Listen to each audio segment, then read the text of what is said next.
नमस्कार, मैं Suman Hindi class with me channel में आपका स्वागत करती हूँ। मैंने ये video Hindi TGT PGT junior सहायक अध्यापक के लिए बनाया है। यदि आप पहली बार मेरा चैनल देख रहे हो तो प्लीज सब्सक्राइब अवश्य कीजिए, और यदि आपको मेरा वीडियो पसंद आए तो लाइक, शेयर और कमेंट्स करना मत भूलिए। तो अब हम नए वीडियो शुरू करते हैं। मैंने टीजीटी, पीजीटी, जेआरएफ, नेट तथा इस प्रकार की अन्य सभी प्रतियोगी परीक्षाओं के लिए कुछ महत्वपूर्ण प्रश्न तैयार किए हैं, जो इस प्रकार हैं। देखिए, प्रश्न संख्या 1।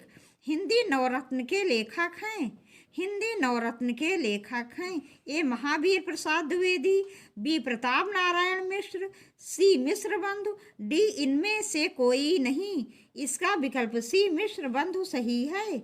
इसका विकल्प सी मिश्र बंधु सही है। ये 3 भाई हैं, गणेश बिहारी, श्याम बिहारी और सुखदेव बिहारी। इनकी अन्य पुस्तक मिश्र बंधु विनोद है, जिसमें इन्होंने लगभग 5000 कवियों का उल्लेख करते हुए हिंदी साहित्य के काल विभाजन का पहला प्रयास किया है। अब देखिए प्रश्न संख्या 2। हिंदी साहित्य की भूमिका पुस्तक के लेखक कौन हैं?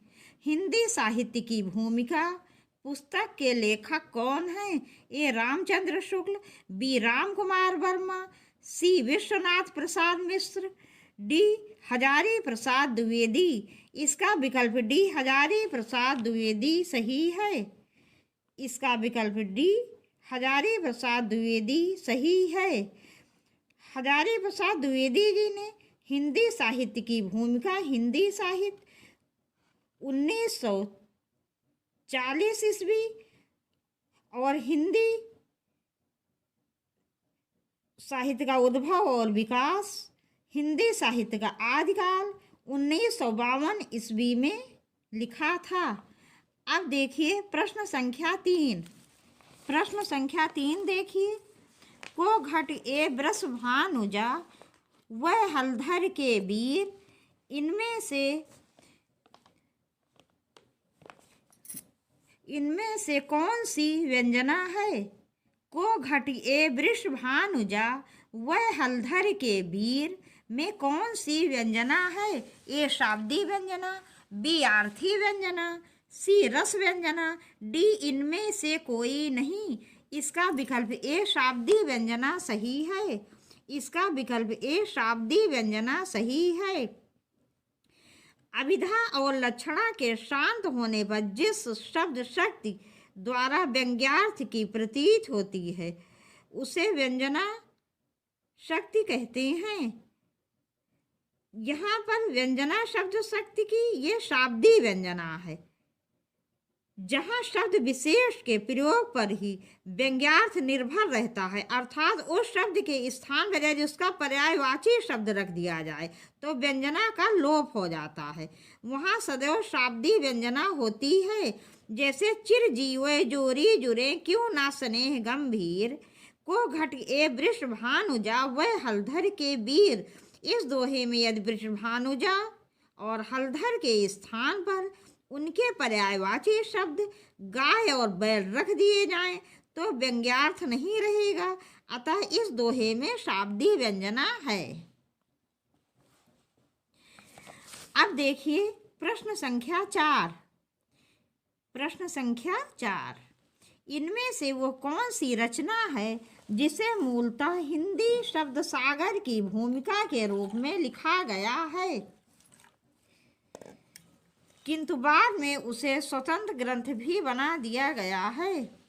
इनमें से वह कौन सी रचना है जिसे मूलतः हिंदी शब्द सागर की भूमिका के रूप में लिखा गया था, किंतु बाद में उसे स्वतंत्र ग्रंथ भी बना दिया गया है? इसका विकल्प सी रामचंद्र शुक्ल कृत हिंदी साहित्य का इतिहास सही है। इसका विकल्प सी रामचंद्र शुक्ल कृत हिंदी साहित्य का इतिहास सही है। रामचंद्र शुक्ल जी ने हिंदी साहित्य का इतिहास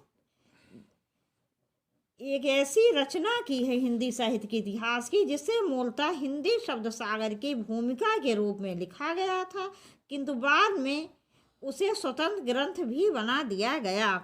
अब देखिए प्रश्न संख्या 5। प्रश्न संख्या 5, आधुनिक काल को गद्य काल नाम किसने दिया है?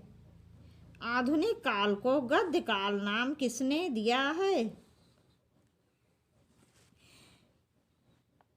ए रामचंद्र शुक्ल, बी हजारी प्रसाद द्विवेदी, सी डॉक्टर राम कुमार वर्मा, डी गणपति चंद्र गुप्त। इसका विकल्प ए आचार्य रामचंद्र शुक्ल सही है। विकल्प ए आचार्य रामचंद्र शुक्ल सही है। आचार्य रामचंद्र शुक्ल जी ने आधुनिक काल को गद्य काल नाम दिया है। इन्होंने समस्त कालों को 4 भागों में विभाजित कर उसका दोहरा नामकरण किया। उन्होंने आदि काल को वीर गाथा काल, पूर्व मध्यकाल को भक्ति काल तथा उत्तर मध्यकाल को रीति काल नाम दिया है। अब देखिए प्रश्न संख्या 6। प्रश्न संख्या 6, कीर्तिलता किस भाषा की रचना है? कीर्तिलता किस भाषा की रचना है? ए अवहट्ट, बी अपभ्रंश, सी मैथिली, डी ब्रज। इसका विकल्प ए अवहट्ट सही है। इसका विकल्प ए अवहट्ट सही है। इसके रचनाकार विद्यापति जी हैं। अब देखिए प्रश्न संख्या 7। प्रश्न संख्या 7, जगदीश शब्द की सही संधि होगी। जगदीश शब्द की सही संधि होगी। इसका विकल्प बी जगत प्लस ईश सही है। विकल्प बी जगत प्लस ईश सही है। इसमें व्यंजन संधि है। अब देखिए प्रश्न संख्या 8। प्रश्न संख्या 8, आल्हा और ऊदल नामक 2 वीर सरदारों की वीरतापूर्ण लड़ाइयों का वर्णन मिलता है। आल्हा और ऊदल नाम 2 वीर सरदारों की वीरतापूर्ण लड़ाइयों का वर्णन मिलता है। इसका विकल्प ए परमाल रासों में सही है। इसका विकल्प ए सही है। परमाल रासों में आल्हा और ऊदल नामक 2 वीर सरदारों की वीरतापूर्ण लड़ाइयों का वर्णन परमाल रासों में किया गया है और इसके रचयिता जगनिक जी हैं। अब देखिए प्रश्न संख्या 9। प्रश्न संख्या 9, उदित उदयगिरि मंच पर रघुवर बाल पतंग में कौन सा अलंकार है? उदित उदयगिरि मंच पर रघुवर बाल पतंग में कौन सा अलंकार है? इसका विकल्प बी रूपक सही है। विकल्प बी रूपक सही है। इस पंक्ति में रूपक अलंकार का प्रयोग हुआ है जहां उपमेय और उपमान में भेद रहित आरोप किया जाता है। अर्थात उपमेय को ही उपमान समझ लिया जाता है, उसमें कोई भी अंतर नहीं रहता, वहां रूपक अलंकार होता है। अब देखिए प्रश्न संख्या 10। प्रश्न संख्या 10, भक्ति काल को सबसे पहले किसने हिंदी साहित्य का स्वर्ण युग कहा है? भक्ति काल को सबसे पहले किसने हिंदी साहित्य का स्वर्ण युग कहा? ए आचार्य रामचंद्र शुक्ल, बी ग्रियर्सन, सी हजारी प्रसाद द्विवेदी, डी मिश्र बंधु। इसका विकल्प बी ग्रियर्सन सही है। विकल्प बी ग्रियर्सन सही है। ग्रियर्सन जी ने भक्ति काल को सबसे पहले हिंदी साहित्य का स्वर्ण युग कहा। अब देखिए प्रश्न संख्या 11। प्रश्न संख्या 11 देखिए, सिकंदर लोदी ने किसके कहने पर कबीर दास को जंजीर से बांधकर गंगा में डुबाया था? सिकंदर लोदी ने किसके कहने पर कबीर दास को जंजीर से बांधकर गंगा में डुबाया था? इसका विकल्प सी शेख तकी सही है। विकल्प सी शेख तकी सही है। प्रसिद्ध सूफी मुसलमान फकीर शेख तकी के कहने पर सिकंदर लोदी ने कबीर दास को जंजीर से बांधकर गंगा में डुबोया था। अब देखिए प्रश्न संख्या 12।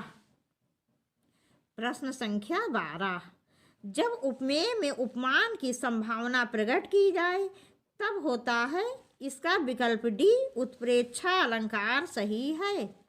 विकल्प डी उत्प्रेक्षा अलंकार सही है। जब उपमेय में उपमान की संभावना प्रस्तुत की जाए तो उत्प्रेक्षा अलंकार होता है। मनु मानव जनु जानव आदि उत्प्रेक्षा अलंकार के द्योतक शब्द हैं। उदाहरण फूले काश सकल मही छाई, जन वर्षा ऋतु प्रगट बुढ़ाई। अब देखिए प्रश्न संख्या 13। प्रश्न संख्या 13। निम्नलिखित कृतियों को उनके कवियों के साथ सुमेलित कीजिए। निम्नलिखित कृतियों को उनके कवियों के साथ सुमेलित कीजिए। ए चंदायन, इसके सामने वन है कुतुबन। बी मृगावती, इसके सामने है सेकंड मंझन। सी अखरावट, इसके सामने है थर्ड मुल्ला दाऊद। डी मधुमालती, इसके सामने है फोर्थ जायसी और उसके नीचे 5 में दामोदर कवि। इसका विकल्प डी सही है। इसका विकल्प डी सही है। देखिए चंदायन की रचना की थी मुल्ला दाऊद जी ने। मृगावती की रचना की थी कुतुबन जी ने। अखरावट की रचना की थी जायसी जी ने और मधुमालती की रचना की है मंझन जी ने। अब देखिए प्रश्न संख्या 14। प्रश्न संख्या 14 देखिए। विनय पत्रिका की भाषा है। विनय पत्रिका की भाषा है। इसका विकल्प बी ब्रज भाषा सही है। विकल्प बी ब्रज भाषा सही है। विनय पत्रिका तुलसीदास जी की रचना है। ये इन्होंने ब्रज भाषा में इसकी रचना की थी विनय पत्रिका की। तुलसीदास जी ने ब्रज और अवधी दोनों भाषाओं पर इनका महत्वपूर्ण अधिकार था और दोनों ही भाषाओं में रचना की है। अवधी भाषा में रामचरितमानस की रचना की थी जो कि विश्वविख्यात है। तो अवधी और ब्रज दोनों ही भाषाओं पर इनका पूर्ण अधिकार था। अब देखिए प्रश्न संख्या 15। सखी हो श्याम रंग रंगी, देख बिकाए गई वो मूरति, सूरत माही पगी। सखी हो श्याम रंग रंगी, देख बिकाए गई वो मूरति, सूरत माही पगी। इसका विकल्प बी गदाधर भट्ट सही है। ये पंक्तियां गदाधर भट्ट जी की हैं। अब देखिए प्रश्न संख्या 16। प्रश्न संख्या 16। दुल्हन अंगियां काहे ना धोवाई, इस पंक्ति में कौन सा अलंकार है। दुल्हन अंगियां काहे ना धोवाई, इस पंक्ति में कौन सा अलंकार है। इसका विकल्प सी रूपकातिशयोक्ति सही है। इसका विकल्प सी रूपकातिशयोक्ति सही है। दुल्हन अंगियां काहे न धोवाई पंक्ति में रूपातिशयोक्ति अलंकार है। जहाँ केवल उपमान के वर्णन से उपमेय का बोध कराया जाए वहाँ रूपकातिशयोक्ति अलंकार होता है। अब देखिए प्रश्न संख्या 17। प्रश्न संख्या 17 देखिए। नासकेतोपाख्यान के लेखक हैं। नासकेतोपाख्यान के लेखक हैं ए लल्लूलाल, बी सदा सुखलाल, सी इंशाअल्लाह खां, डी सदल मिश्र। इसका विकल्प डी सदल मिश्र सही है। विकल्प डी सदल मिश्र सही है। अंग्रेजों द्वारा कलकत्ता में स्थापित फोर्ट विलियम कॉलेज में कार्य करने वाले सदल मिश्र ने खड़ी बोली गद्य की पुस्तक नासकेतोपाख्यान की रचना की थी।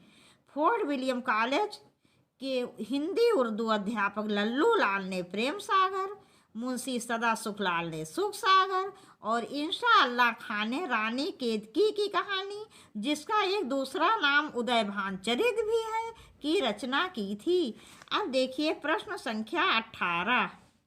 प्रश्न संख्या 18, मैथिली शरण गुप्त की निम्नलिखित काव्य कृतियों का सही अनुक्रम है। मैथिली शरण गुप्त की निम्नलिखित काव्य कृतियों का सही अनुक्रम है। इसका विकल्प बी सही है। इसका विकल्प बी सही है। पंचवटी, साकेत, यशोधरा, द्वापर। पंचवटी की रचना हुई थी 1925 में, साकेत 1931 में, यशोधरा 1932 और द्वापर 1936 में रचित की गई थी। तो इसका सही विकल्प है पंचवटी, साकेत, यशोधरा, द्वापर। अब देखिए प्रश्न संख्या 19। प्रश्न संख्या 19, अधेर का कवि किसे कहा गया है? अधेर का कवि किसे कहा गया है? इसका विकल्प ए दिनकर सही है। विकल्प ए दिनकर सही है। ये राष्ट्रीय सांस्कृतिक काव्यधारा के सशक्त कवि थे। दिनकर जी का जन्म 1908 सिमरिया जिला मुंगेर बिहार में हुआ था। आप बिहार सरकार के अधीन सब रजिस्ट्रार, राज्यसभा के सदस्य, भागलपुर विश्वविद्यालय के उपकुलपति तथा भारत सरकार के हिंदी सलाहकार रहे हैं। तो अधेर कवि का कवि दिनकर जी को कहा जाता है। और इस प्रश्न में एक और विशेष ध्यान रखिएगा, ये बहुत पूछा जाता है परीक्षा में कि ये किस काव्यधारा के कवि थे। तो ये राष्ट्रीय सांस्कृतिक काव्यधारा के कवि थे। अब देखिए प्रश्न संख्या 20। प्रश्न संख्या 20, एक भारतीय आत्मा नाम से कविता की रचना की है। एक भारतीय आत्मा नाम से कविता की रचना की है। इसका विकल्प बी माखनलाल चतुर्वेदी सही है। विकल्प बी माखनलाल चतुर्वेदी सही है। अब देखिए प्रश्न संख्या 21। प्रश्न संख्या 21, इनमें से कौन सी ध्वनि अवधि में नहीं है? इनमें से कौन सी ध्वनि अवधि में नहीं है? ए का, वीणा, सीना, डी माँ। इसका विकल्प वीणा सही है। ड़ा ध्वनि अवधि में नहीं है। अब देखिए प्रश्न संख्या 22। प्रश्न संख्या 22 देखिए, अंधा युग के रचनाकार हैं। अंधा युग, अंधा युग नहीं, अंधा कुआं लिखा है इसमें। अंधा कुआं के रचनाकार हैं। अंधा कुआं के रचनाकार हैं। ए लक्ष्मी नारायण भारद्वाज, बी डॉक्टर लक्ष्मी नारायण लाल, सी मोहन राकेश, डी धर्मवीर भारती। इसका विकल्प बी डॉक्टर लक्ष्मी नारायण लाल सही है। विकल्प बी डॉक्टर लक्ष्मी नारायण लाल सही है। अंधा कुआं नामक नाटक की रचना लक्ष्मी नारायण लाल जी ने की थी। इनकी अन्य रचनाएं हैं दर्पण, सूरमुख, मिस्टर अभिमन्यु, मादा कैक्टस, कर्फ्यू, अब्दुल्ला दीवाना, एक सत्य हरिश्चंद्र, सगुन पंछी, सबरंग मोहभंग आदि। आषाढ़ का एक दिन, आधे अधूरे, लहरों के राजहंस मोहन राकेश द्वारा रचित नाटक है। और अंधा युग नाटक की रचना धर्मवीर भारती जी ने की थी। अब देखिए प्रश्न संख्या 23।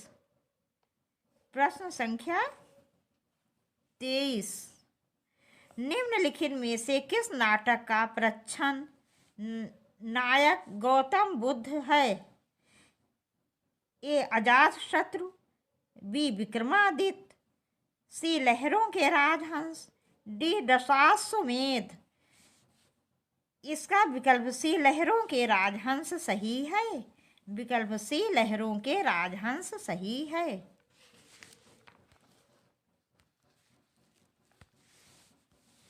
प्रश्न संख्या 24। प्रश्न संख्या 24 सुमेलित कीजिए। ए राजश्री, इसके सामने 1 में लिखा है प्रभाकर श्रोत्री। बी यमगाथा, सेकंड लक्ष्मी नारायण लाल, सी राम की लड़ाई, थर्ड जयशंकर प्रसाद, डी सच कहूं तो। इसके सामने 4th स्वदेश दीपक और 5th लिखा है दूधनाथ सिंह। दूधनाथ सिंह। इसका विकल्प डी सही है। विकल्प डी सही है। राजश्री जयशंकर प्रसाद, यमगाथा दूधनाथ सिंह, राम की लड़ाई लक्ष्मी नारायण लाल, सच कहूं तो प्रभाकर श्रोत्री, और इसके अलावा कोर्ट मार्शल स्वदेश दीपक जी का नाटक है। अब देखिए प्रश्न संख्या 25। प्रश्न संख्या 25। मादा कैक्टस नाटक किसने लिखा है? मादा कैक्टस नाटक किसने लिखा है? इसका विकल्प बी लक्ष्मी नारायण लाल सही है। इसका विकल्प बी लक्ष्मी नारायण लाल सही है। इसके अलावा इनके अन्य नाटक हैं 3 आंखों वाली मछली, सूखा सरोवर, नाटक बहुरंगी, नाटक तोता मैना, रात रानी, दर्पण, रक्त कमल, सूरमुख, कलंकी, मिस्टर अभिमन्यु, कर्फ्यू, दूसरा दरवाजा, अब्दुल्ला दीवाना, नरसिंह कथा आदि। अब देखिए प्रश्न संख्या 26। प्रश्न संख्या 26। अरुण यह मधुमय देश हमारा नामक गीत प्रसाद के किस नाटक का है? अरुण यह मधुमय देश हमारा नामक गीत प्रसाद के किस नाटक का है? इसका विकल्प सी चंद्रगुप्त सही है। इसका विकल्प सी चंद्रगुप्त सही है। अब देखिए प्रश्न संख्या 27। प्रश्न संख्या 27। मेरे राम का मुकुट भीग रहा है। मेरे राम का मुकुट भीग रहा है किसका ललित निबंध संग्रह है? इसका विकल्प सी विद्या निवास मिश्र सही है। इसका विकल्प सी विद्या निवास मिश्र सही है। इनके अन्य निबंध इस प्रकार हैं। तुम चंदन हम पानी, मैंने सिल पहुंचाई, चितवन की छां, कदम की फूली डाल, आंगन का पंछी और बंजारा मन। अब देखिए प्रश्न संख्या 28। प्रश्न संख्या 28। प्रकाशन वर्ष की दृष्टि से विद्या निवास मिश्र के निबंध संग्रहों का सही अनुक्रम है। प्रकाशन वर्ष की दृष्टि से विद्या निवास मिश्र के निबंध संग्रहों का सही अनुक्रम है। इसका विकल्प बी सही है। इसका विकल्प बी सही है। तुम चंदन हम पानी सबसे पहले, फिर मैंने सिल पहुंचाई, फिर तमाल के झरोखे से, फिर शिरीष की याद आई। इस प्रकार से इनके निबंधों का क्रम है। अब देखिए प्रश्न संख्या 29। प्रश्न संख्या 29। वाक्य विचार के अंतर्गत क्या अध्ययन किया जाता है? वाक्य विचार के अंतर्गत क्या अध्ययन किया जाता है? इसका विकल्प सी सही है, वाक्यों का। वाक्य विचार के अंतर्गत वाक्यों का अध्ययन किया जाता है। पदों के व्यवस्थित समूह जिसमें वक्ता के कथन का अर्थ पूर्ण रूप से प्रकाशित होता है वो वाक्य कहलाता है। वाक्य के दो अंग होते हैं, उद्देश्य और विधेय। अब देखिए प्रश्न संख्या 30। प्रश्न संख्या 30, आवारा मसीहा किसकी जीवनी पर आधारित उपन्यास है?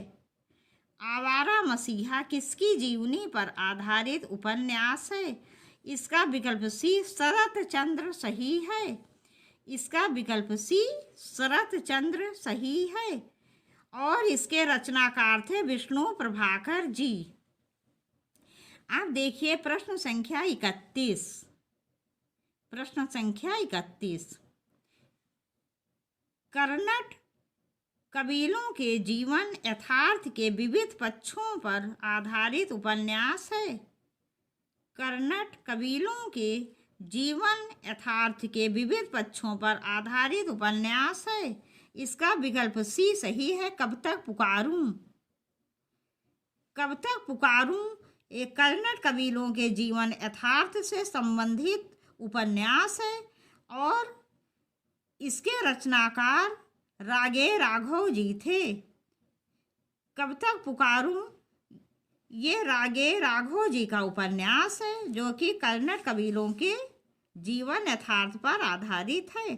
अब देखिए प्रश्न संख्या 32। प्रश्न संख्या 32 देखिए, कल्पांत शब्द में कौन सी संधि है? कल्पांत शब्द में कौन सी संधि है?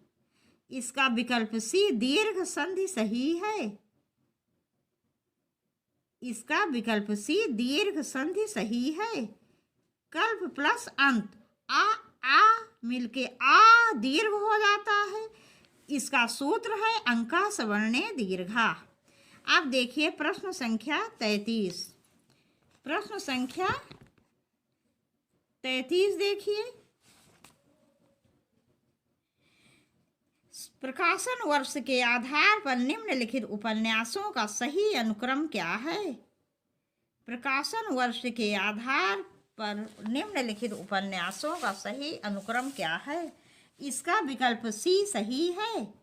विकल्प सी सही है।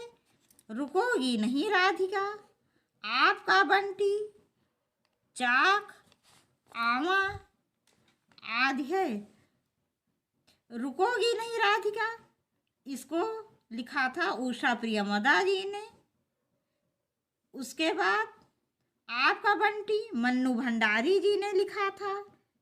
उसके बाद चाक मैत्रेयी पुष्पा जी ने लिखा था। फिर आमा लिखा था चित्रा मुदगल जी ने। अब देखिए प्रश्न संख्या 34। प्रश्न संख्या 34, प्रकाशन वर्ष की दृष्टि से प्रेमचंद के उपन्यासों का सही क्रम है। प्रकाशन वर्ष की दृष्टि से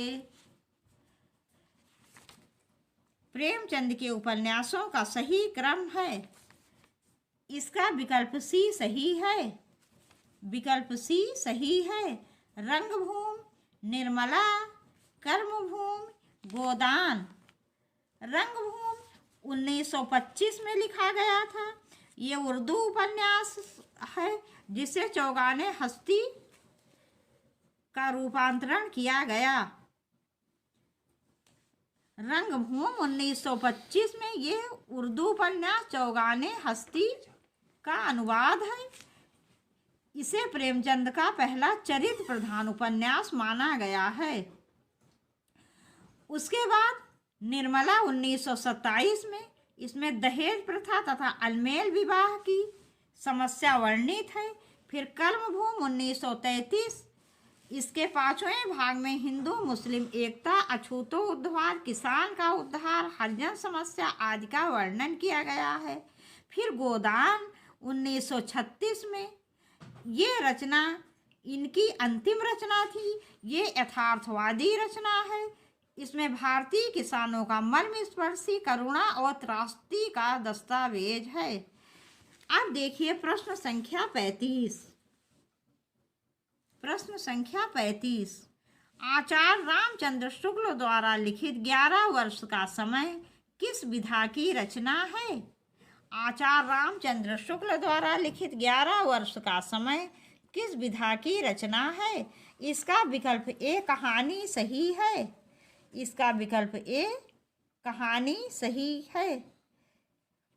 11 वर्ष का समय रामचंद्र शुक्ल जी की कहानी है। इस कहानी का प्रकाशन 1903 में आचार्य महावीर प्रसाद द्विवेदी द्वारा संपादित सरस्वती पत्रिका में हुआ था। अब देखिए प्रश्न संख्या 36। प्रश्न संख्या 36। धनंजय में समास है। धनंजय में समास है। इसका विकल्प सी बहुब्रीहि सही है। विकल्प सी बहुब्रीहि सही है। इस पद में कोई पद प्रधान नहीं है। समस्त पद अर्जुन का विशेषण है, अतः यह बहुब्रीहि समास है। जिस समास में कोई दोनों में से कोई भी पद प्रधान न होकर किसी तीसरे अर्थ की ओर संकेत करते हैं और वही अर्थ प्रधान होता है, वहाँ पर बहुब्रीहि समास होता है। तो ये अर्जुन की ओर संकेत कर रहा है। धनंजय अर्जुन को कहा जाता है, तो इसलिए यहाँ पर बहुब्रीहि समास है। अब देखिए प्रश्न संख्या 37। प्रश्न संख्या 37। निम्नलिखित कहानीकारों को उनकी कहानियों के साथ सुमेलित कीजिए। निम्नलिखित कहानीकारों को उनकी कहानियों के साथ सुमेलित कीजिए। इसका विकल्प ए सही है। इसका विकल्प ए सही है। कमलेश्वर, राजा निर्वंशिया, मोहन राकेश मवाली, उदय प्रकाश पाल गोमरा का स्कूटर, धर्मवीर भारती गुल की बन्नू, शेखर जोशी कोसी का घटवार। अब देखिए प्रश्न संख्या 38। प्रश्न संख्या 38। घड़ों पानी पड़ना मुहावरे का अर्थ होगा। घड़ों पानी पड़ना मुहावरे का अर्थ होगा। इसका विकल्प सी लज्जित होना सही है। विकल्प सी लज्जित होना सही है। अब देखिए प्रश्न संख्या 39। अर्थकथानक नामक कृति की विधा क्या है? अर्थकथानक नामक कृति की विधा क्या है? इसका विकल्प बी आत्मकथा सही है। इसका विकल्प बी आत्मकथा सही है। और इसकी रचना की थी जैन कवि बनारसी दास जी ने। ये जैन कवि बनारसी दास जी द्वारा रचित है और इसे हिंदी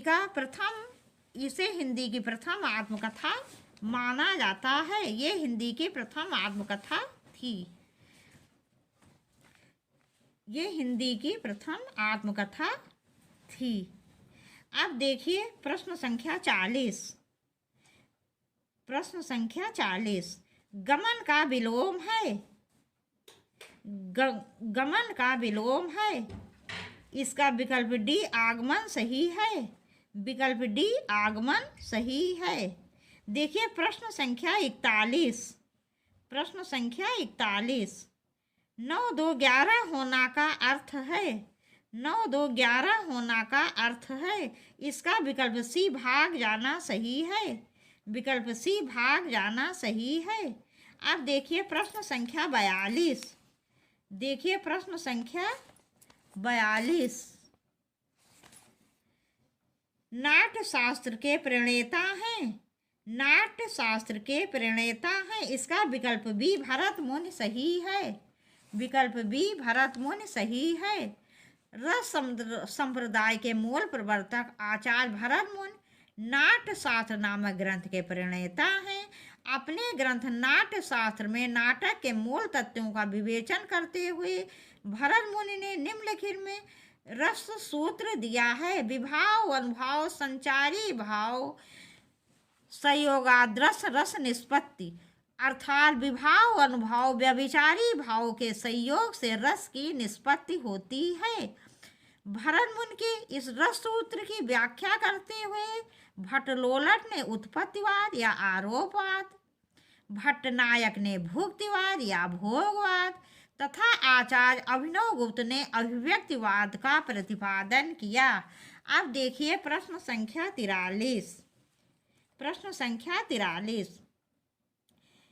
न कांतामपि निर्भूषम विभाति वनिता मुखम। न कांतामपि निर्भूषम विभाति वनिता मुखम, ये अभिमत है। इसका विकल्प सी सही है, आचार्य भामह का। इसका विकल्प सी सही है, आचार्य भामह का। ये पंक्तियां आचार्य भामह जी ने कही थी। जगत शब्द चतुर्थी एक वचन का रूप है। जगत शब्द चतुर्थी एक वचन का रूप है। इसका विकल्प ए जगते सही है। इसका विकल्प ए जगते सही है। इसमें जगत शब्द का रूप पढ़ लीजिए। जगत जगती जगंत, ये हो गई पहली लाइन। द्वितीया जगत जगती जगंती। तीसरी जगता जगदभ्याम जगदभी। और चतुर्थी जगते जगदभ्याम जगदभ्या।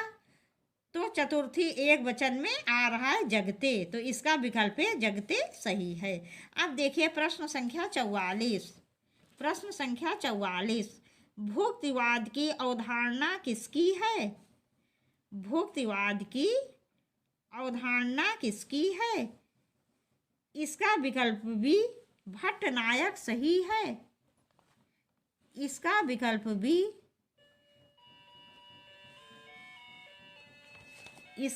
बी भट्टनायक सही है। भट्टनायक भुक्तिवाद और भट्टलोलट उत्पत्तिवाद या आरोपवाद, शंकुक अनुमतिवाद, अभिनवगुप्त अभिव्यक्तिवाद और आनंदवर्धन जी ने ध्वनि सिद्धांत की विवेचना की थी। देखिए प्रश्न संख्या 46। प्रश्न संख्या 46। रस गंगाधर किसका ग्रंथ है? रस गंगाधर किसका ग्रंथ है? इसका विकल्प बी सही है, पंडित राज जगन्नाथ। इसका विकल्प बी सही है, पंडित राज जगन्नाथ। रस गंगाधर पंडित राज जगन्नाथ जी ने रचा था। काव्य प्रकाश मम्मट जी, कवि कंठाभरण क्षेमेंद्र, साहित्य दर्पण विश्वनाथ कविराज। अब देखिए प्रश्न संख्या 47। प्रश्न संख्या 47। समालोचना आदर्श के शीर्षक से यम से ऑन क्रिटिसिज्म का अनुवाद किसने किया? समालोचना आदर्श के शीर्षक से यम से ऑन क्रिटिसिज्म का अनुवाद किसने किया? इसका विकल्प सी सही है। इसका विकल्प सी सही है, जगन्नाथ दास रत्नाकर। समालोचना आदर्श के शीर्षक से एम से ऑन क्रिटिसिज्म का अनुवाद जगन्नाथ दास रत्नाकर जी ने किया था। अब देखिए प्रश्न संख्या 48। प्रश्न संख्या 48। रस निष्पत्ति के संदर्भ में भुक्तिवाद किस आचार्य का मत है? रस निष्पत्ति के संदर्भ में भुक्तिवाद किस आचार्य का मत है? इसका विकल्प सी भट्टनायक सही है।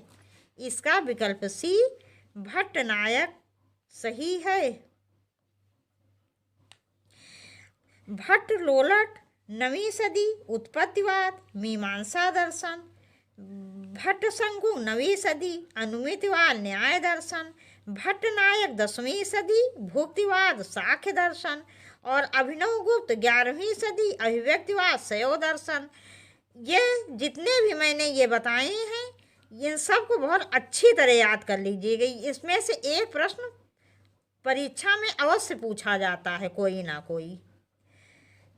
जैसे भट्टनायक 10वीं सदी भुक्तिवाद साख्य दर्शन, अभिनवगुप्त 11वीं सदी अभिव्यक्तिवाद शैव दर्शन, भट्टशंकुक 9वीं सदी अनुमितिवाद न्याय दर्शन, भट्टलोलट 9वीं सदी उत्पत्तिवाद अथवा आरोपवाद मीमांसा दर्शन।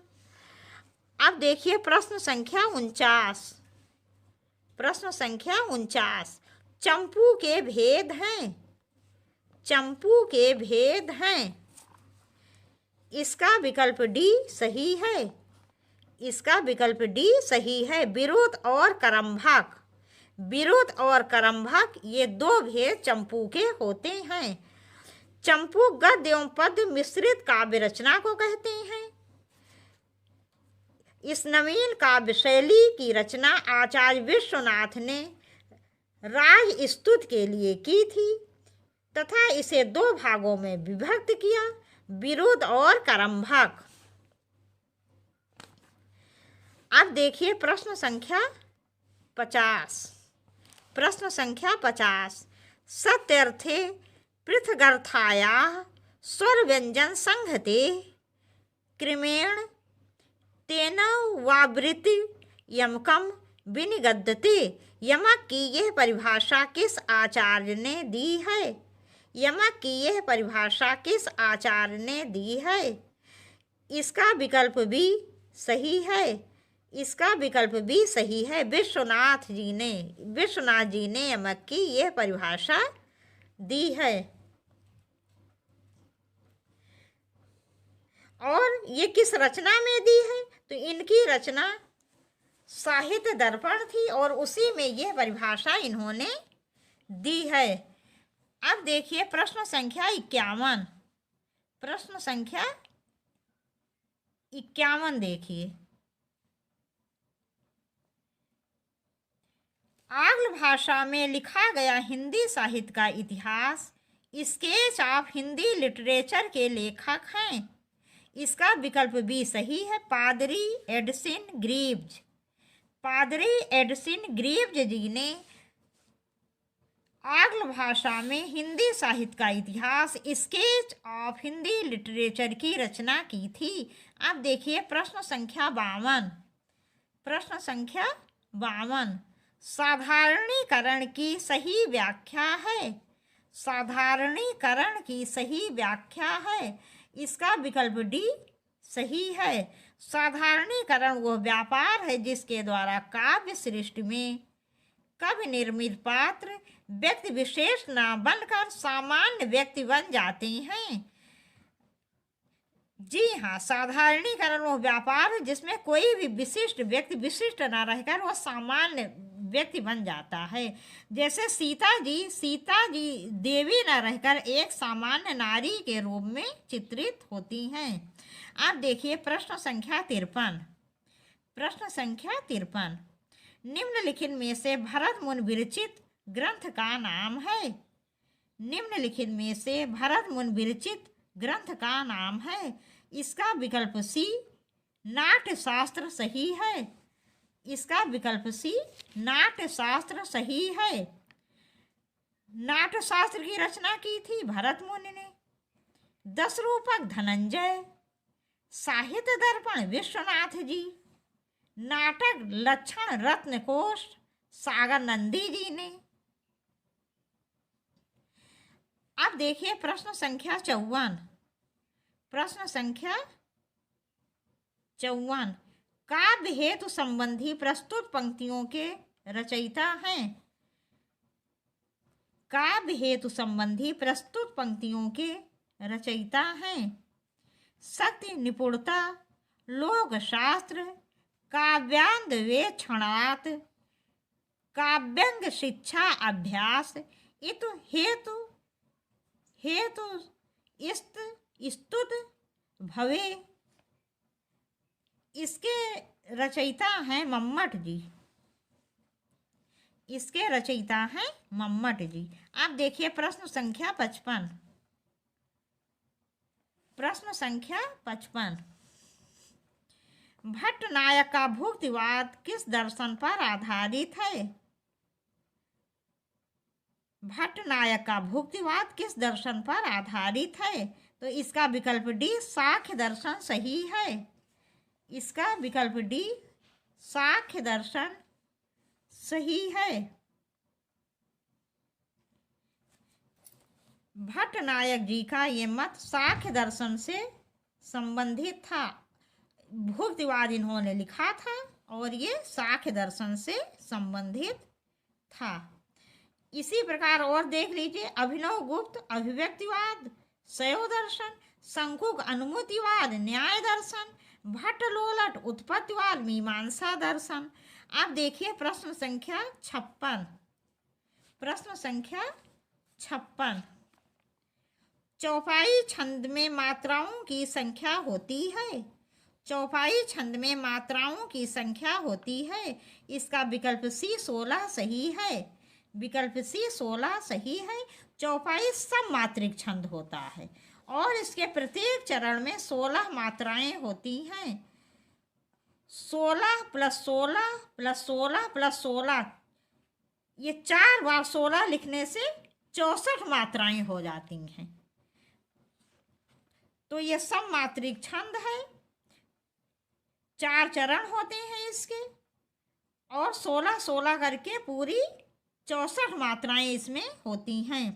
अब देखिए प्रश्न संख्या 57। प्रश्न संख्या 57। कब केशवदास की कौन सी कृति अपने वर्ण विषय की अपेक्षा छंदों की विविधता में भटक गई लगती है? कवि केशवदास की कौन सी कृति अपनी वर्ण विषय की अपेक्षा छंदों की विविधता में भटक गई लगती है? इसका विकल्प ए रामचंद्रिका सही है।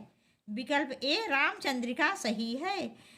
इसमें केशवदास जी ने बहुत अधिक क्लिष्ट छंदों का प्रयोग किया है, इसीलिए इस रचना को छंदों का अजायब घर भी कहा जाता है। और इसमें इसकी रचना की गई थी रामचंद्रिका की 1601 में की थी केशवदास जी ने। और इसमें कुल 39 प्रकाश हैं। यह रामचरित्र पर आधारित है और इसमें बहुत ही ये क्लिष्ट है। ये रामचंद्रिका जो है ये रामचंद्र जी के ऊपर है और रीतकाल का महाकाव्य भी कहा जाता है, लेकिन इसमें बहुत क्लिष्ट भाषा का प्रयोग किया गया है, बहुत क्लिष्ट छंदों का प्रयोग हुआ है, इसीलिए रामचंद्र शुक्ल जी ने इसे छंदों का अजायब घर नाम से विभूषित किया है। अब देखिए प्रश्न संख्या 58। प्रश्न संख्या 58। जहाँ एक व्यंजन की आवृत्ति एक या अनेक बार हो वहाँ होता है। जहाँ एक व्यंजन की आवृत्ति एक या अनेक बार हो वहाँ होता है। इसका विकल्प बी सही है। वृत्यानुप्रास अलंकार। जहाँ एक व्यंजन की आवृत्ति एक या अनेक बार हो वहाँ वृत्यानुप्रास अलंकार होता है। जैसे इसका एक उदाहरण भी देख लीजिए। शेष महेश गणेश दिनेश सुरेशहु जाहि निरंतर गावें। यहाँ सवर्ण की आवृत्ति अनेक बार हुई है, इसलिए यहाँ पर वृत्यानुप्रास अलंकार है। अब देखिए प्रश्न संख्या 59। प्रश्न संख्या 59 देखिए। निम्नलिखित रचनाओं को उनके कवियों के साथ सुमेलित कीजिए। निम्नलिखित रचनाओं को उनके कवियों के साथ सुमेलित कीजिए। ए हंसावली, इसके सामने लिखा है ए कुतुबन। उसके बाद बी चंदायन, इसका सेकंड है ईश्वर दास लिखा है इसके सामने। सी सत्यवती, कवि असाइत। फिर डी मृगावती, इसके सामने फोर्थ करके लिखा है मुल्ला दाऊद। फिर 5 उस्मान। इसका विकल्प ए सही है। विकल्प ए सही है। हंसावली इसकी रचना की है कवि असाइत ने। हंसावली की रचना की है कवि असाइत ने। चंदायन इसकी रचना की है मुल्ला दाऊद जी ने। चंदायन इसकी रचना की है मुल्ला दाऊद जी ने। सत्यवती इसकी रचना की है ईश्वर दास जी ने। सत्यवती की रचना की है ईश्वर दास जी ने। और मृगावती कुतुबन, मृगावती की रचना की है कुतुबन जी ने। अब देखिए प्रश्न संख्या 60। प्रश्न संख्या 60 देखिए। विद्यापति के पद किस भाषा में रचित हैं? विद्यापति के पद किस भाषा में रचित हैं? इसका विकल्प बी मैथिली सही है। विकल्प बी मैथिली सही है। विद्यापति के पद मैथिली भाषा में रचित हैं। इनकी प्रमुख रचनाएं हैं पदावली, कीर्तिलता, कीर्ति पताका। कीर्तिलता तथा कीर्ति पताका की भाषा औहट है। अब देखिए प्रश्न संख्या 61। प्रश्न संख्या 61। रीतकाल की विशेषताओं के संदर्भ में निम्नलिखित में से एक विशेषता गलत है, उस विशेषता का चयन कीजिए। ये रीतकाल में अलंकरण की प्रधानता है, ये तो सही है। रीतकालीन कवियों ने अलंकरण को ही विशेष महत्व दिया है, ये सही है। अब देखिए बी, रीतकाल का प्रमुख भाषा ब्रज भाषा है। रीतकाल के सभी कवियों ने ब्रज भाषा में ही रचना की है। अब देखिए विकल्प सी, रीतकाल में प्रकृति का आलंबन रूप में वर्णन हुआ है। यही विकल्प सही है क्योंकि ये सबसे अलग है। तो विकल्प सी इसका सही है, ये सबसे अलग है। विकल्प डी, रीतकाल में लक्षण ग्रंथों की प्रमुखता हुई है। तो रीतकाल में तो जितने भी रीतिबद्ध कवि हुए हैं सभी ने लक्षण ग्रंथों की प्रमुखता की है। और बिहारी जी ने भी इसका विशेष ध्यान रखा है, जबकि वो रीति सिद्ध कवि थे।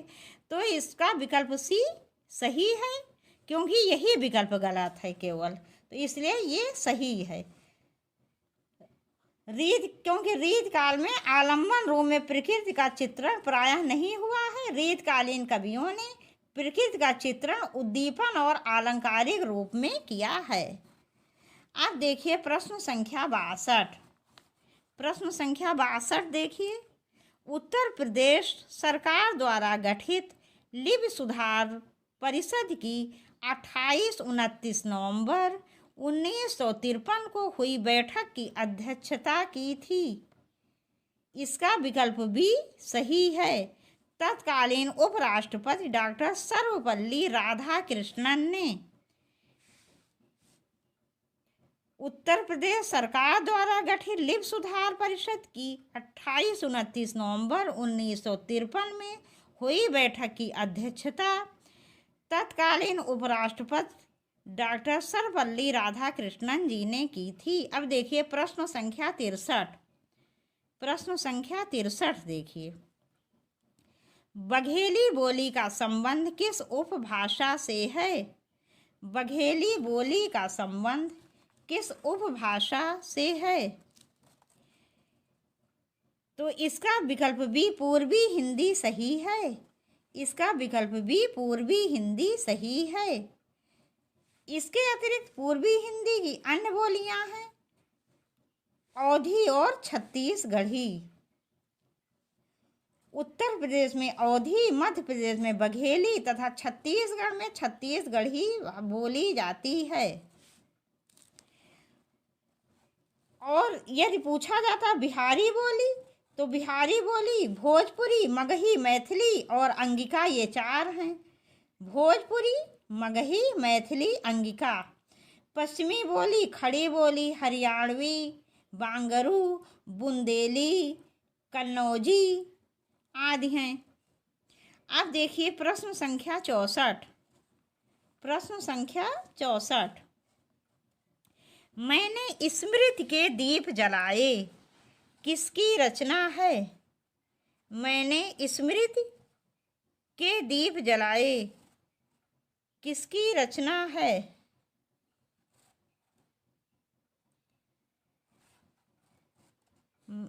इसका विकल्प डी रामनाथ सुमन सही है।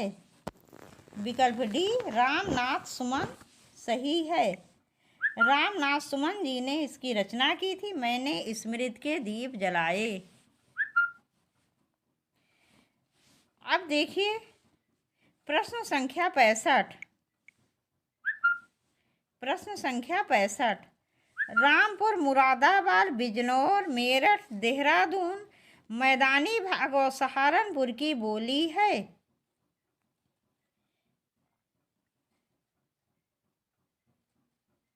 रामपुर, मुरादाबाद, बिजनौर, मेरठ, देहरादून, मैदानी भाग और सहारनपुर की बोली है। इसका विकल्प सी सही है। इसका विकल्प सी खड़ी बोली सही है। इन स्थानों पर खड़ी बोली बोली जाती है। खड़ी बोली सौरसैनी अपभ्रंश की पश्चिमी हिंदी उपभाषा की बोली है जो इन सभी स्थानों पर बोली जाती है। अब देखिए प्रश्न संख्या 66। प्रश्न संख्या 66। एडिटर, इसका ए राजदूत, बी अभियंता, सी संशोधक, डी संपादक। इसका विकल्प डी संपादक सही है। एडिटर का विकल्प डी संपादक सही है। अब देखिए प्रश्न संख्या 67। प्रश्न संख्या 67। नई कविता पत्रिका का प्रकाशन आरंभ हुआ। नई कविता पत्रिका का प्रकाशन आरंभ हुआ। इसका विकल्प बी सन 1954 सही है।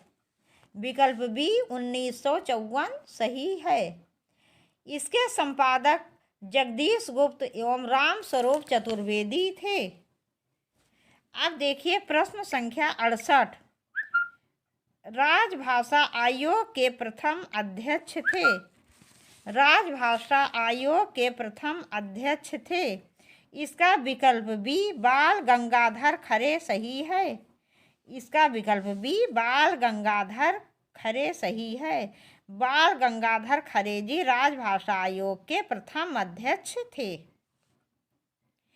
अब देखिए प्रश्न संख्या 69। प्रश्न संख्या 69। मानक हिंदी व्याकरण में कारक का वो व्याकरण कोटिका है। मानक हिंदी व्याकरण में कारक वो व्याकरण कोटिका है जो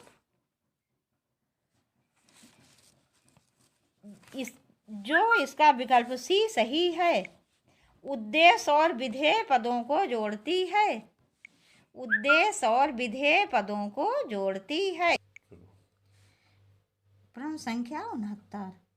मानक हिंदी व्याकरण में कारक वो व्याकरण कोटिका है जो ए कार संपादित करने वालों की सूचना देती है, बी संज्ञा या सर्वनाम के कार्यवाची प्रकार को बतलाती है, सी उद्देश्य या विधेय पदों को जोड़ती है, डी संज्ञा अथवा सर्वनाम पद का क्रियापद से संबंध व्यक्त करती है। इसका विकल्प सी सही है। उद्देश्य और विधेय पदों को जोड़ती है। उद्देश्य और विधेय पदों को जोड़ती है। इसके बाद देखिए प्रश्न संख्या 70। देखिए प्रश्न संख्या 70। क्षेत्र विशेष में बोले जाने वाली भाषा को कहते हैं। क्षेत्र विशेष में बोली जाने वाली भाषा को कहते हैं। इसका विकल्प डी बोली सही है। इसका विकल्प डी बोली सही है। क्षेत्र विशेष में बोली जाने वाली भाषा को बोली कहते हैं। जैसे ब्रज, अवधी।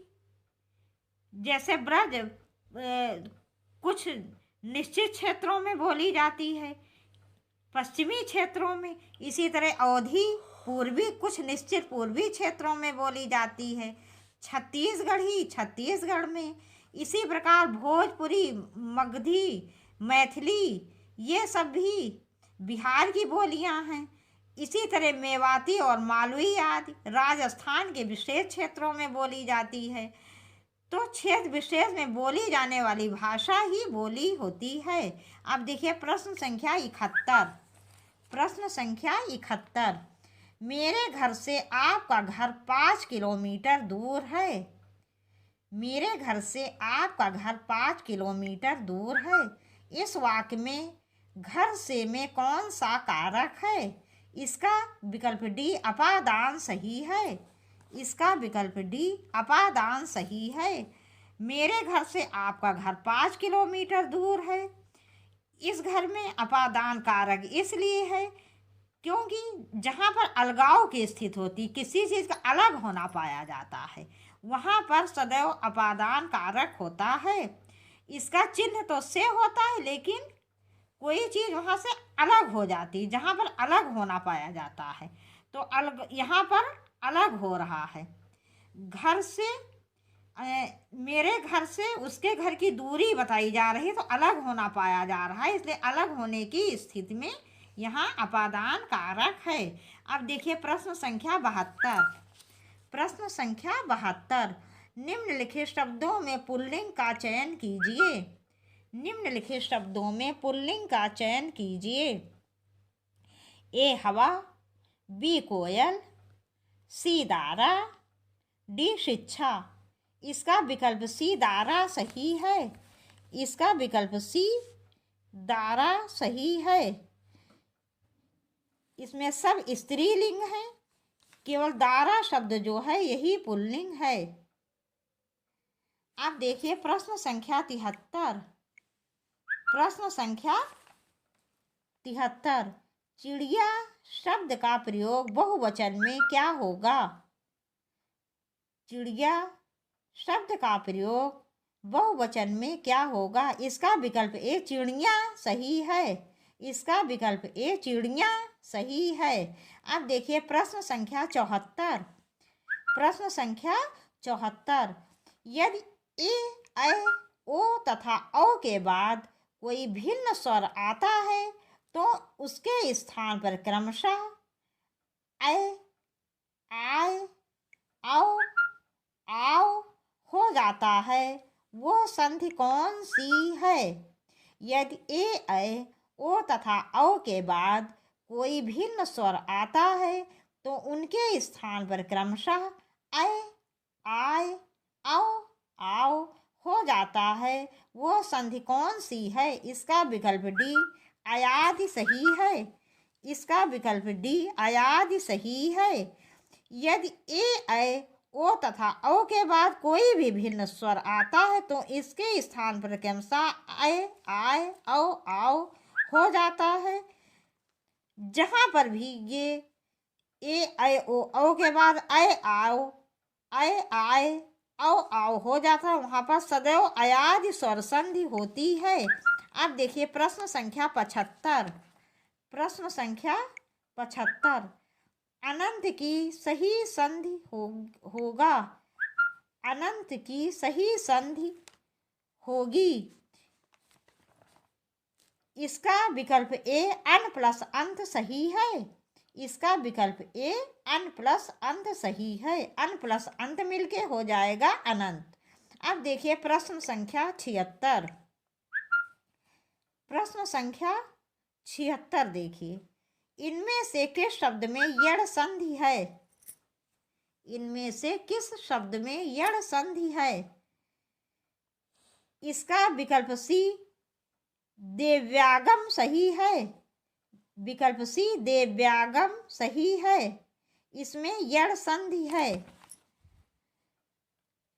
देव्यागम देवी प्लस आगम।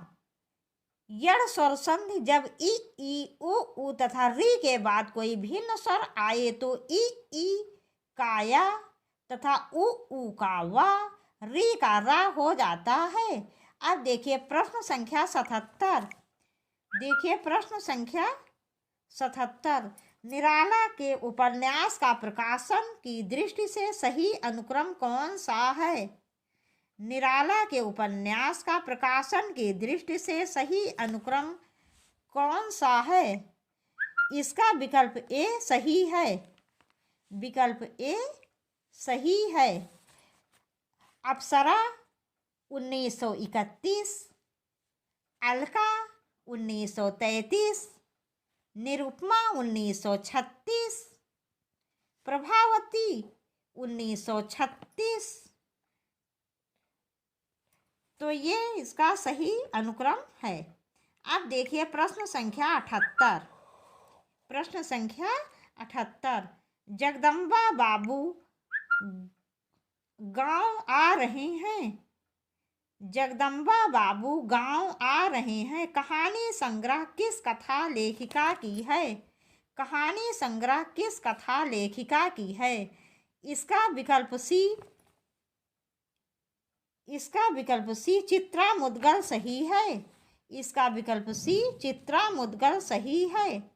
चित्रा मुद्गल के कहानी संग्रह जहर ठहरा हुआ, लाक्षागृह, अपनी वापसी, इस हमाम में, जगदम्बा बाबू गांव आ रहे हैं, जिनावर, भूख, लपटें आदि हैं। अब देखिए प्रश्न संख्या 79। प्रश्न संख्या 79। तिरंगा शब्द में समास है। तिरंगा शब्द में समास है। इसका विकल्प सी द्विगु समास सही है। इसका विकल्प सी द्विगु समास सही है। द्विगु समास में पहला पद संख्यावाचक होता है। अब देखिए प्रश्न संख्या 80। प्रश्न संख्या 80 देखिए, किस समास का पूर्व पद संख्यावाची होता है? देखिए वही जो इससे पहले प्रश्न था वही प्रश्न एक तरह दोहरा दिया गया है। किस समास का पूर्व पद संख्यावाची होता है? तो इसका विकल्प भी सही है, द्विगु समास। अब देखिए प्रश्न संख्या 81। प्रश्न संख्या 81। निम्नलिखित में से किस शब्द में रूप साधक प्रत्यय है? निम्नलिखित में से किस शब्द में रूप साधक प्रत्यय है? ए बचपन, बी लड़के, सी मातृत्व, डी एकता। इसका विकल्प बी सही है। विकल्प बी लड़के सही है। लड़के शब्द से पुरुष जाति या रूप का बोध होता है, अतः लड़के में रूप साधक प्रत्यय है। बचपन, मातृत्व, एकता शब्द भाववाचक हैं, अतः इन शब्दों में भाव साधक प्रत्यय है। अब देखिए प्रश्न संख्या 82। प्रश्न संख्या 82। निम्नलिखित में से किस शब्द में तद्धित प्रत्यय लगा है? ए पठनी, बी कृपाल, सी गंतव्य, डी हसोड़। इसका विकल्प बी कृपाल सही है।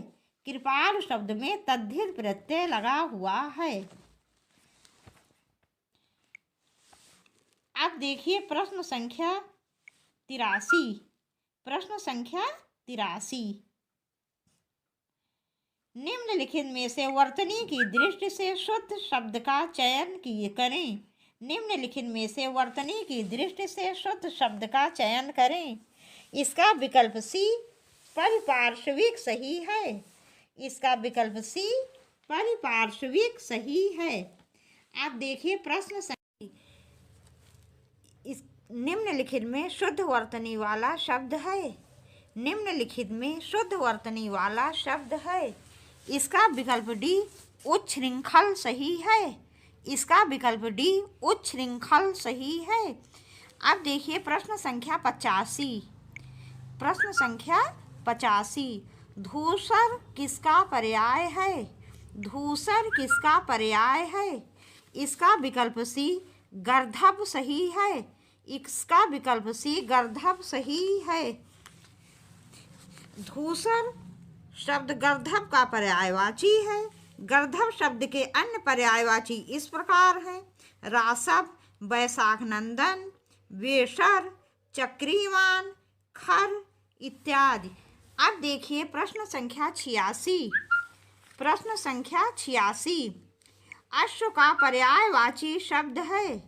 अश्व का पर्यायवाची शब्द है। इसका विकल्प ए घोटक सही है। इसका विकल्प ए घोटक सही है।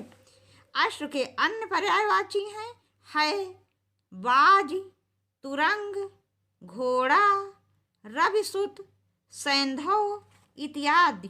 अब देखिए प्रश्न संख्या 87। प्रश्न संख्या 87।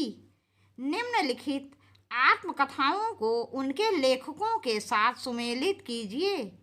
निम्नलिखित आत्मकथाओं को उनके लेखकों के साथ सुमेलित कीजिए। इसको मैं ऐसे करके बता दे रही हूँ, फिर विकल्प बता दूंगी। 10 द्वार से सोपान तक, इसके हम सामने लिखा नहीं बता रहे, हम सीधे बता दे रहे हैं जो जिसकी आत्मकथा है। 10 द्वार से सोपान तक ये है, इसका होगा ये फोर्थ, हरिवंश राय बच्चन जी। 10 द्वार से सोपान तक, इसका फोर्थ होगा हरिवंश राय बच्चन। इसके ये हरिवंश राय बच्चन जी की आत्मकथा है। इसके बाद देखिए बी, मेरी आत्मकहानी। मेरी आत्मकहानी, इसका थर्ड है श्याम सुंदर दास। ये श्याम सुंदर दास जी की आत्मकथा है। अब देखिए अपनी कहानी। अपनी कहानी, इसका 1 सही होगा वृंदावन लाल वर्मा। अपनी कहानी वृंदावन लाल वर्मा जी की आत्मकथा है। फिर देखिए डी, मेरी जीवन यात्रा। मेरी जीवन यात्रा, इसका ये सेकंड राहुल सांकृत्यायन सही है। मेरी जीवन यात्रा राहुल सांकृत्यायन जी की आत्मकथा है। तो इसका विकल्प बी लगा लीजिए, विकल्प बी इसका सही है। अब देखिए प्रश्न संख्या 88। प्रश्न संख्या 88, जिसकी आशा ना की गई हो उसे कहा जाता है। जिसकी आशा ना की गई हो उसे कहा जाता है। इसका विकल्प बी अप्रत्याशित सही है। विकल्प बी अप्रत्याशित सही है। अब देखिए प्रश्न संख्या 79। प्रश्न संख्या 89 देखिए, हमारी यात्रा के यात्रा वृत्तकार हैं। हमारी यात्रा के यात्रा वृत्तकार हैं। इसका विकल्प सी सही है, लोचन प्रसाद पांडे। लोचन प्रसाद पांडे हमारी यात्रा के यात्रा वृत्तकार हैं लोचन प्रसाद पांडे जी। अब देखिए प्रश्न संख्या 90। प्रश्न संख्या 90 देखिए, प्रकाशन वर्ष के अनुसार निम्नलिखित जीवनियों का सही अनुक्रम है। प्रकाशन वर्ष के अनुसार निम्नलिखित जीवनियों का सही अनुक्रम है। इसका विकल्प डी सही है। प्रेमचंद घर में सबसे पहले, फिर आवारा मसीहा, फिर वटवृक्ष की छाया में, फिर व्योमकेश दरवेश। सबसे पहले है प्रेमचंद घर में, फिर आवारा मसीहा, फिर वटवृक्ष की छाया में, फिर व्योमकेश दरवेश। और ये भी देख लीजिए कि ये जीवनियाँ किसके ऊपर है और किसके द्वारा रचित हैं। प्रेमचंद घर में ये प्रेमचंद जी की जीवनी है और इसकी रचनाकार हैं शिवरानी देवी। आवारा मसीहा शरदचंद्र जी की जीवनी है और इसके रचनाकार हैं विष्णु प्रभाकर जी। वटवृक्ष की छाया में ये अमरीलाल नागर जी के जीवन पर है। अमरीलाल नागर जी की जीवनी है और इसकी रचना की है कुमुद नागर जी ने। व्योमकेश दरवेश ये हजारी प्रसाद द्विवेदी जी की जीवनी है और इसके रचनाकार हैं विश्वनाथ त्रिपाठी जी। आप देखिए प्रश्न संख्या 91। प्रश्न संख्या 91, अपने मुंह मियाँ मिट्ठू बनना मुहावरा है। अपने मुंह मियाँ मिट्ठू बनना मुहावरा है। इसका विकल्प सी सही है, अपनी प्रशंसा स्वयं करना। इसका विकल्प सी सही है, अपनी प्रशंसा स्वयं करना। अब देखिए प्रश्न संख्या 92। प्रश्न संख्या 92, चंद्रिका का पर्याय है। चंद्रिका का पर्याय है। इसका विकल्प सी कौमुदी सही है। इसका विकल्प सी कौमुदी सही है।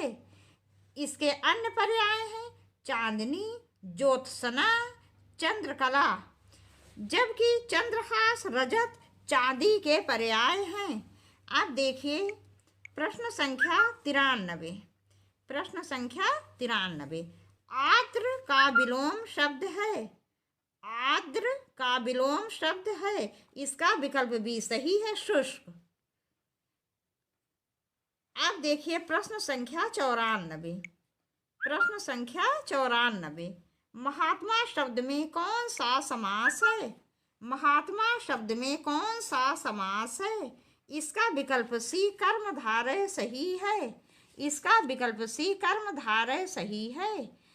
कर्मधारय समास के पूर्व एवं उत्तर पद में विशेषण विशेष या उपमेय उपमान का संबंध होता है। देखिए प्रश्न संख्या 95। प्रश्न संख्या 95। उससे अच्छे तो आप हैं, उससे अच्छे तो आप हैं में कौन सा कारक है? इसका विकल्प बी सही है, अपादान। इसका विकल्प बी सही है, अपादान। अपेक्षार्थे पंचमी, तुलना में जिससे श्रेष्ठ बताया जाए उसमें पंचमी विभक्ति होती है। अब देखिए प्रश्न संख्या 96। प्रश्न संख्या 96। भारवी द्वारा रचित किरातार्जुनीयम का प्रधान रस है। भारवी द्वारा रचित किरातार्जुनीयम का प्रधान रस है। इसका विकल्प ए सही है, वीर रस। इसका विकल्प ए सही है, वीर रस। भारवी द्वारा रचित महाकाव्य किरातार्जुनीयम वीर रस का वर्णन है इसमें, और इसमें कुल 18 सर्ग हैं। 18 सर्गों में कौरवों पर विजय प्राप्ति हेतु अर्जुन का हिमालय पर्वत पर जाकर तपस्या करना आदि बातों का वर्णन है। वीर रस के साथ ही इसमें श्रृंगार तथा कुछ अन्य रसों का भी गौण रूप से वर्णन है। वैसे मुख्य रूप से वीर रस ही है। अब देखिए प्रश्न संख्या 97। प्रश्न संख्या 97। मालती माधव रचना के लेखक का नाम बताइए। मालती माधव रचना के लेखक का नाम बताइए। इसका विकल्प ए भवभूति सही है। विकल्प ए भवभूति सही है। इनके अन्य नाटक हैं उत्तर रामचरितम एवं महावीर चरितम। अब देखिए प्रश्न संख्या 98। प्रश्न संख्या 98। निम्नलिखित में से कौन सी रचना लघुतरई में नहीं आती है? निम्नलिखित में से कौन सी रचना लघुतरई में नहीं आती है? ए रघुवंश, बी कुमार संभव, सी मेघदूत, डी ऋतु संहार। इसका विकल्प डी ऋतु संहार सही है। विकल्प डी ऋतु संहार सही है। ऋतु संहार लघुतरई में नहीं आती है, जबकि रघुवंश, कुमार संभव, मेघदूत ये तीनों ही लघुतरई हैं। अब देखिए प्रश्न संख्या 99। प्रश्न संख्या 99। रंगमंच पर पर्दे के पीछे का स्थान क्या कहलाता है? रंगमंच पर पर्दे के पीछे का स्थान क्या कहलाता है? इसका विकल्प सी नेपथ्य सही है। इसका विकल्प सी नेपथ्य सही है। ये वो स्थान है जहां अभिनेतागण नाटक के अनुरूप वेशभूषा धारण करते हैं। अब देखिए प्रश्न संख्या 100। प्रश्न संख्या 100। रघुवंश के रचयिता हैं। रघुवंश के रचयिता हैं। इसका विकल्प ए कालिदास सही है। विकल्प ए कालिदास सही है। इसमें ये एक ये कालिदास जी का महाकाव्य है। इसमें 19 सर्ग हैं और इन 19 सर्गों में दिलीप से लेकर अग्निवर्ण तक के इक्ष्वाकुवंशी राजाओं का वर्णन किया गया है। अब देखिए प्रश्न संख्या 101। प्रश्न संख्या 101। प्रतिमा नाटकम के रचयिता हैं। प्रतिमा नाटकम के रचयिता हैं। इसका विकल्प बी भास सही है। इसका विकल्प बी भास सही है। अब देखिए प्रश्न संख्या 102। प्रश्न संख्या 102। माघे सन्ति त्रयो गुणा। माघे सन्ति त्रयो गुणा के अनुसार माघ कवि में समाविष्ट तीनों गुण क्रमशः किन 3 कवियों में हैं? इसका विकल्प ए सही है, कालिदास। इसका विकल्प ए सही है, कालिदास, भारवी, दंडी। कालिदास, भारवी और दंडी। माँ कवि में कालिदास, भारवी और दंडी तीनों कवियों के गुण समाविष्ट हैं। माँ के बारे में कही गई ये उक्ति सार्थक है। उपमा कालिदासस्य भारवे अर्थ गौरवम दंडिना पद लालित्यम माघे संति त्रयो गुणा। अब देखिए प्रश्न संख्या 103। प्रश्न संख्या 103 भवभूति की रचना है। भवभूति की रचना है। इसका विकल्प डी उत्तर रामचरितम सही है। इसका विकल्प डी उत्तर रामचरितम सही है। और देख लीजिए इस प्रश्न के बारे में। मालविकाग्निमित्रम कालिदास, अभिज्ञान शाकुंतलम कालिदास, मृच्छकटिकम शूद्रक। अब देखिए प्रश्न संख्या 104। प्रश्न संख्या 104 निम्नलिखित में से एक कृति भास रचित नहीं है। निम्नलिखित में से एक कृति भास रचित नहीं है। ए प्रतिमा नाटकम, बी स्वप्नवासो दत्तम, सी प्रतिज्ञा योगंधरायण, डी महाभाष्य। इसका विकल्प डी महाभाष्य सही है। इसका विकल्प डी महाभाष्य सही है। ये पतंजलि जी की रचना है। ये पतंजलि जी की रचना है। और इसके अतिरिक्त उपर्युक्त तीनों, ये जो तीनों रचनाएं हैं इसके अतिरिक्त, ये तीनों ही भास द्वारा रचित हैं। अब देखिए प्रश्न संख्या 105।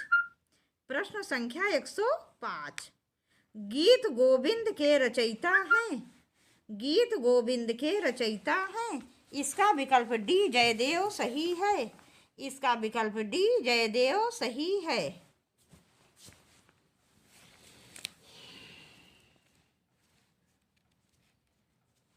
अब देखिए प्रश्न संख्या 106। प्रश्न संख्या 106 यदि ई उ और री के बाद कोई भिन्न स्वर आए तो इनका परिवर्तन क्रमशः या व रा में हो जाता है। उसमें कौन सी संधि होगी? इसका विकल्प बी सही है, यण स्वर संधि। इसका विकल्प बी सही है, यण स्वर संधि। यदि ई उ और री के बाद कोई भिन्न स्वर आए तो इनका परिवर्तन या व और रा में हो जाता है। जैसे यदि प्लस अप, यद्यपि, अनु प्लस अय, अन्वय, पितृ प्लस आदेश, पित्रादेश। अब देखिए प्रश्न संख्या 107। प्रश्न संख्या 107 व्यंजन संधि का उदाहरण नहीं है। व्यंजन संधि का उदाहरण नहीं है। ए उत प्लस चारणम, उच्चारणम, रामस प्लस टीकते, रामस टीकते, सी गंगा प्लस उदकम, गंगोदकम, डी सत प्लस चित, सच्चित। इसका विकल्प सी गंगा प्लस उदकम, गंगोदकम सही है।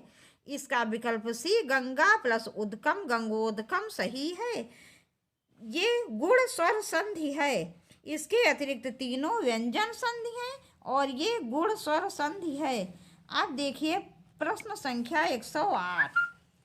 प्रश्न संख्या 108 सूची 1 का मिलान सूची 2 से कीजिए। सूची 1 का मिलान सूची फर्स्ट का मिलान सूची 2 से कीजिए और दिए गए कोड से सही उत्तर का चयन कीजिए। मैं इसको ये प्रश्न नहीं बता रही हूँ, मैं सीधे आपको उत्तर समझा दे रही हूँ। इसका लट लकार, इसका होगा ये सेकंड वर्तमान काल। लट लकार आ का इसका सेकंड होगा वर्तमान काल। लोट लकार इसका होगा थर्ड आज्ञार्थक। लोट लकार का होगा आज्ञार्थक थर्ड। लंग लकार का होगा ये फोर्थ भूतकाल। लंग लकार का होगा फोर्थ भूतकाल। और लिट लकार का होगा 1 भविष्यत काल। लिट लकार का होगा 1 भविष्यत काल।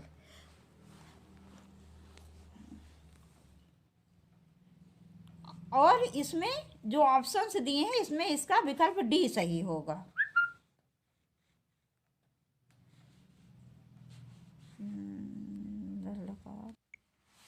इसका विकल्प डी सही है। अब देखिए प्रश्न संख्या 109। प्रश्न संख्या 109, कठपुतली में कौन सा समास है? कठपुतली में कौन सा समास है? इसका विकल्प बी सही है, संबंध तत्पुरुष। इसका विकल्प बी सही है, संबंध तत्पुरुष। जब हम इसको अलग करेंगे, इसका विग्रह करेंगे तो हो जाएगा काठ की पुतली। तो काठ और पुतली में संबंध स्थापित हो रहा है, इसलिए यहाँ पर संबंध तत्पुरुष है। इसका चिन्ह होता है का, की, के। अब देखिए प्रश्न संख्या 110। प्रश्न संख्या 110, लिखन बैठ जाकी सभी गति, गहि गर्भ गरूर, भय न केते जगत के, चतुर चितेरे कूर। लिखन बैठ जाकी सभी गति, गहि गर्भ गरूर, भय न केते जगत के, चतुर चितेरे कूर। इस दोहे में सभी शब्द का अर्थ है। इस दोहे में सभी शब्द का अर्थ है। इसका विकल्प ए सही है, चित्र नायिका के समान। इसका विकल्प ए सही है, चित्र नायिका के समान। सभी शब्द का अर्थ है यहाँ चित्र नायिका के समान। इस दोहे में सभी शब्द का अर्थ है चित्र नायिका के समान। अर्थात जो चित्रकार चित्र बना रहा है वह चित्र अपूर्व सुंदरी नायिका के समान होना चाहिए। चित्र ऐसा होना चाहिए जिसके पीछे संसार के चतुर, चालाक, चितेरे, प्रेमी, क्रूर, निर्दय सभी प्रकार के व्यक्तियों को वो मोहित करे, और अर्थात उसे पीछे पीछे सभी शब्द अरबी का सभी है, जिसका अर्थ है चित्र, अर्थात ऐसा चित्र जो नायिका जैसा हूबहू हो। अब देखिए प्रश्न संख्या 111। प्रश्न संख्या 111, रमा शब्द के रूप की सप्तमी विभक्ति के बहुवचन में होगा। रमा शब्द के रूप की सप्तमी विभक्ति के बहुवचन में होगा। इसका सही विकल्प ए रमासु है। सही विकल्प रमासु है। अब देखिए प्रश्न संख्या 112। प्रश्न संख्या 112, पठ धातु के लंग लकार उत्तम पुरुष बहुवचन का रूप निम्नलिखित में से कौन सा होगा? इसका विकल्प ए अबठाम सही है। विकल्प ए अबठाम सही है। इसको आप ऐसे पढ़ के देख सकते हैं, अबठम, अबठाव, अबठाम। अब देखिए प्रश्न संख्या 113। प्रश्न संख्या 113, नी धातु के लंग लकार मध्यम पुरुष एक वचन में रूप होगा। नी धातु के लंग लकार मध्यम पुरुष एक वचन में रूप होगा। इसका विकल्प डी अनयः सही है।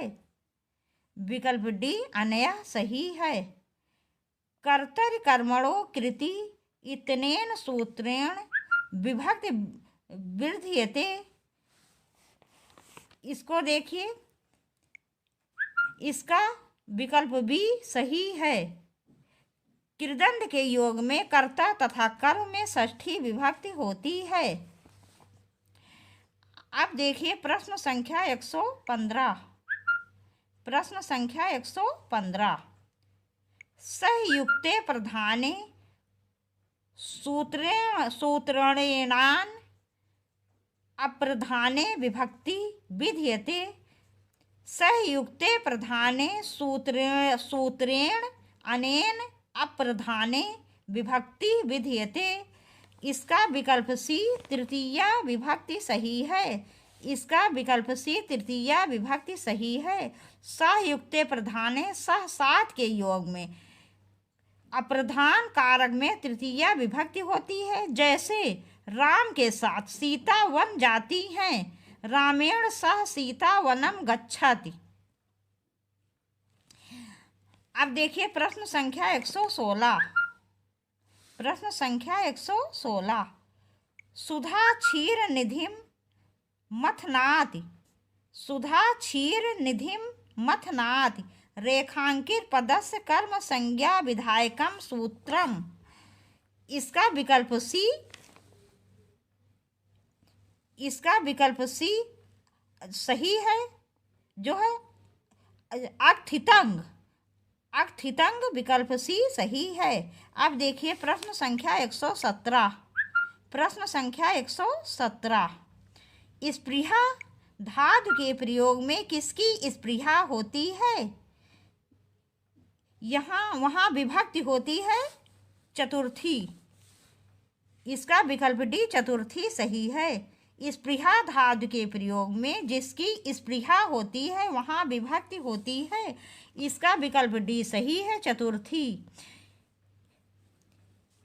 स्पृहेरी सिप्तः, इस सूत्र से स्पृहा धातु के योग में जिसे चाहा जाए वो संप्रदान संज्ञक होता है, इस और संप्रदान कारक में चतुर्थी विभक्ति होती है। अब देखिए प्रश्न संख्या 118, प्रश्न संख्या 118,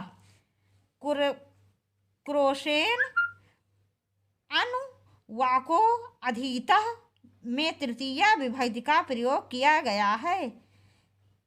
क्रोशेन अनुवाको अधीतः में तृतीया विभक्ति का प्रयोग किया गया है, इसका विकल्प डी सही है अपवर्गीय तृतीया सूत्र से, इसका विकल्प डी सही है अपवर्गीय तृतीया सूत्र से। फल प्राप्ति अथवा कर्म सिद्धि को अपवर्ग कहते हैं। अब देखिए प्रश्न संख्या 119, प्रश्न संख्या 119, प्रारंभते न खलु विघ्न भयेन नीचे में कर्ता कौन है? प्रारंभते न खलु विघ्न भयेन नीचे में कर्ता कौन है? इसका विकल्प सी सही है नीचे, इसका विकल्प सी सही है नीचे। प्रारंभते न खलु विघ्न भयेन नीचे अर्थात नीच या दुष्ट पुरुष विघ्न के भय से कार्य प्रारंभ नहीं करते, अतः वाक्य में नीचे करता है। अब देखिए प्रश्न संख्या 120, प्रश्न संख्या 120, छात्र ने 2 पुस्तकें खरीदी, छात्र ने 2 पुस्तकें खरीदी, इसका सही संस्कृत अनुवाद है, इसका विकल्प सी सही है छात्रः 2 पुस्तकों क्रीता, इसका विकल्प सी सही है छात्रः 2 पुस्तकों क्रीता। मुझे पूरा विश्वास है मेरा ये वीडियो आपको ज़रूर पसंद आएगा और इसके बदले में लाइक करना मत भूलिएगा, और यदि आपने अब तक मेरे चैनल को सब्सक्राइब ना किया हो तो सब्सक्राइब कर दीजिएगा, और यदि इस वीडियो में कोई आपको कमी महसूस हो तो वो कमेंट्स बॉक्स में अवश्य लिखिएगा जिससे मैं अपनी कमी को दूर कर सकूं। जल्दी ही आपसे मिलेंगे नए वीडियो में अति महत्वपूर्ण प्रश्नों के साथ, तब तक के लिए नमस्कार।